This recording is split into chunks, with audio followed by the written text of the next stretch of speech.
quando a noite vira batalha. No começo da noite, tudo parece promissor.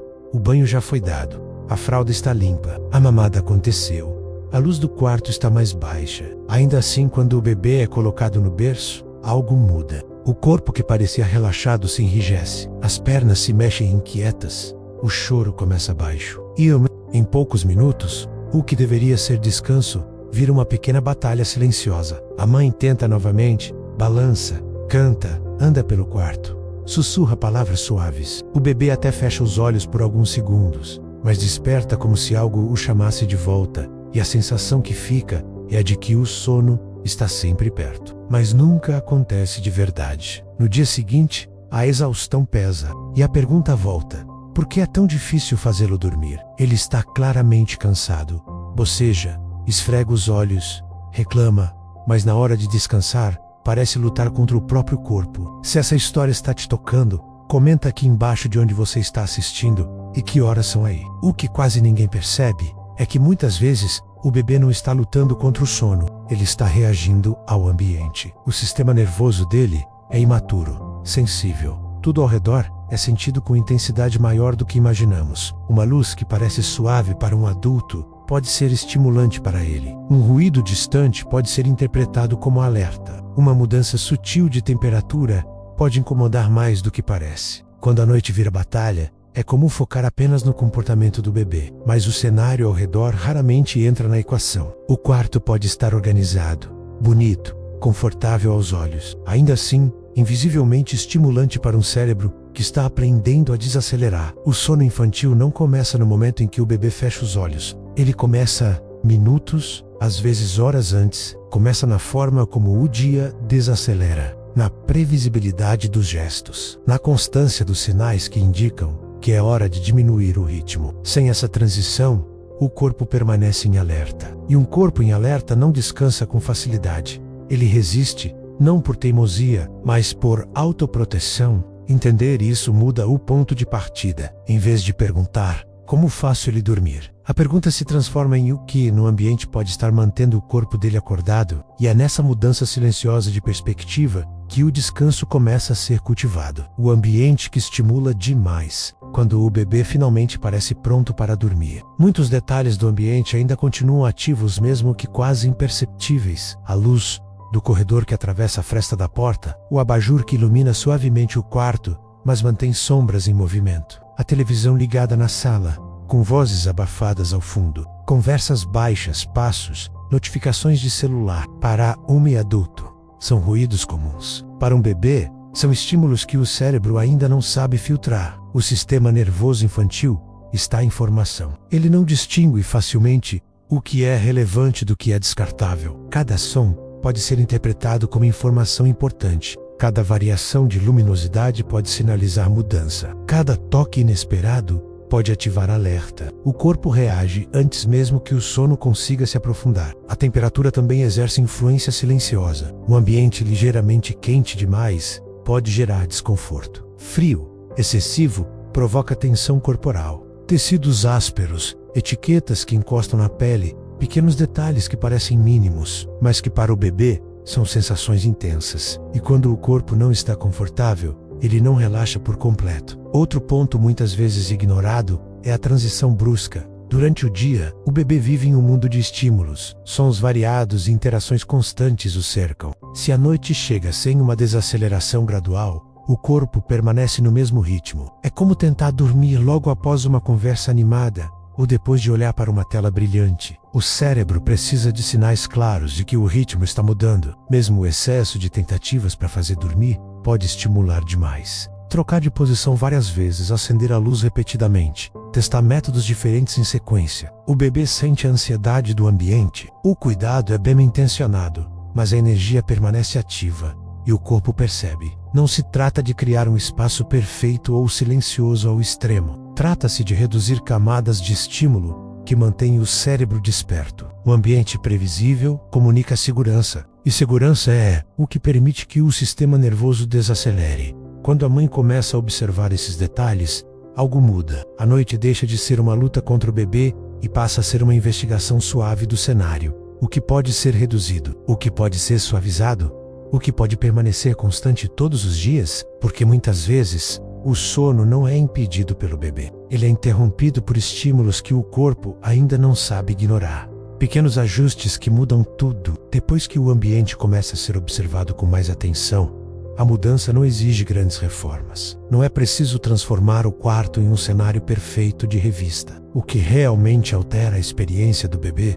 são ajustes sutis quase invisíveis, mas consistentes. A luz é um dos primeiros pontos. Ao invés de apenas diminuir, ela pode ser direcionada. Luz suave e difusa, mais quente, posicionada atrás de um móvel ou voltada para a parede, reduz sombras e movimento visual. O cérebro do bebê responde melhor quando a transição da claridade para o escuro acontece de forma gradual, previsível, repetida todos os dias no mesmo horário aproximado. O som também pode deixar de ser um inimigo e se tornar aliado. O silêncio absoluto nem sempre é necessário e às vezes nem é possível, mas um som constante e suave, como um ruído branco leve e contínuo, cria uma base estável para o cérebro. Sons previsíveis são menos ameaçadores do que variações inesperadas. O que desperta o bebê não é o barulho em si, mas a mudança repentina. A temperatura do ambiente merece cuidado semelhante. Um quarto levemente fresco costuma favorecer o descanso mais profundo. Panos suaves, roupas confortáveis e a ausência de camadas excessivas ajudam o corpo a relaxar sem esforço. Quando o corpo está confortável, o sistema nervoso não precisa trabalhar para se ajustar. Mas talvez o ajuste mais poderoso não esteja nos objetos, esteja na sequência. Repetir a mesma ordem de ações todas as noites cria uma trilha silenciosa no cérebro do bebê. Banho, luz mais baixa, voz suave, colo, cama. Não é o ritual em si que faz dormir. É a repetição dele que ensina o corpo a reconhecer o que está por vir. Essa previsibilidade reduz a ansiedade. O bebê começa a associar aquele conjunto de estímulos à sensação de segurança. E segurança é o terreno onde o sono floresce. É importante lembrar que nenhum ajuste funciona de forma instantânea. O cérebro aprende por repetição. Dias consistentes constroem confiança. Pequenas mudanças sustentadas têm mais impacto do que soluções intensas e passageiras. Quando o ambiente deixa de competir com o sono e passa a conduzi-lo, o bebê não precisa lutar, ele apenas responde. E é nesse ponto que o descanso começa a parecer menos distante. O poder da repetição silenciosa. Existe algo quase invisível que ensina o corpo do bebê a descansar. A repetição. Não a repetição rígida, imposta com ansiedade, mas aquela que acontece com suavidade, noite após noite, como uma história contada sempre do mesmo jeito. O cérebro infantil aprende por padrão. Ele reconhece sequências. E quando uma sequência se repete com constância, o corpo começa a antecipar o que vem depois. Se todas as noites o banho acontece em um tom mais calmo, se a luz diminui sempre na mesma ordem, se a voz da mãe desacelera no mesmo momento, o bebê começa a associar esses sinais à transição para o sono. Não é magia, é neurobiologia simples. O sistema nervoso precisa de previsibilidade para relaxar. Quando cada noite é diferente, horários totalmente variáveis, rituais que mudam a cada dia, tentativas novas a todo momento, o cérebro permanece atento. Ele não consegue prever o que está por vir. E o que não é previsível exige vigilância. Vigilância não combina com descanso profundo. A repetição cria segurança. Segurança reduz alerta. E menos alerta permite que o sono aconteça de forma mais fluida. Mas há um detalhe importante.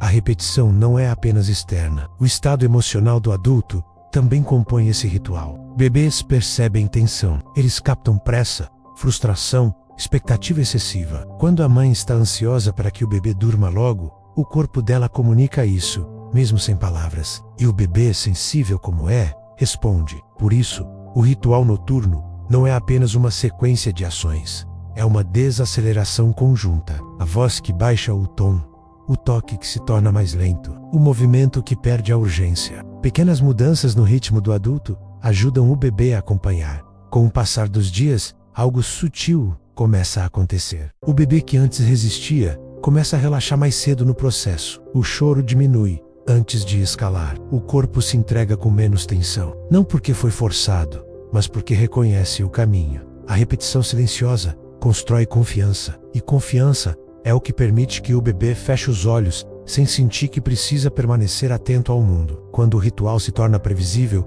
o sono deixa de ser surpresa. Ele passa a ser consequência. Quando o descanso floresce, a transformação não chega como um espetáculo. Ela aparece em detalhes quase imperceptíveis. Uma noite em que o bebê demora menos para relaxar. Um despertar que é acolhido e volta ao sono com mais facilidade. Um corpo que já não parece lutar tanto contra o próprio cansaço. O quarto continua o mesmo. A casa continua viva. O bebê continua sendo quem é. Mas algo mudou na forma como o descanso é cultivado. O ambiente já não compete com o sono. Ele conduz, a luz sinaliza pausa. O som comunica constância. O ritual anuncia previsibilidade. E o corpo responde. A mãe também muda. Ela já não entra na noite esperando batalha. Entra com intenção. Observa o tempo do bebê. Antecede sinais. Ajusta o que precisa ser ajustado, sem pressa excessiva. A ansiedade diminui quando existe um caminho claro a seguir.